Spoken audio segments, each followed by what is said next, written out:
நண்பர்களே, கிச்சனில் வந்து எண்ணெய் பிசுக்கு இந்த விஷயங்கள்லாம் வந்து நான் இந்த விஷயங்கள் எல்லாமே ட்ரை பண்ணேன். ஸோ ட்ரை பண்ணிவிட்டு லாஸ்ட்டில் என்னோடய ஃப்ரெண்டு வந்து சொன்னார், தின்னர் யூஸ் பண்ணுங்க அப்படின்னாங்க. தின்னர் வந்து இந்த மாதிரி ஸ்ப்ரே டப்பாலே உள்ளார ஊற்றிட்டு அது ஸ்ப்ரே பண்ணுங்கள். உங்களுக்கு 1/2 லிட்டரு 50 ரூபா தான் தின்னர். ஸோ அதில் உங்களுக்கு நல்ல எஃபெக்டிவாக இருக்குது. இங்கே பாருங்கள், எண்ணெய் பிசுக்கு இருக்குது. இதெல்லாம் நம்ம அவ்வளோதாங்க பண்ணியிருக்கேன். இப்போ ஒரு துணியை வச்சு லைட்டாக பண்ணிங்கன்னா போதும்.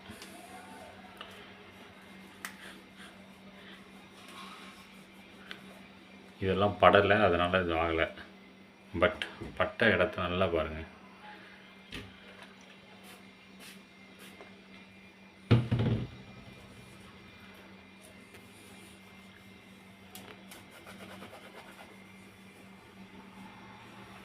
புரிஞ்சு போச்சுங்க. பிஃபோர் ஆஃப்டர் நீங்களே பார்த்துங்க. தேங்க்யூ.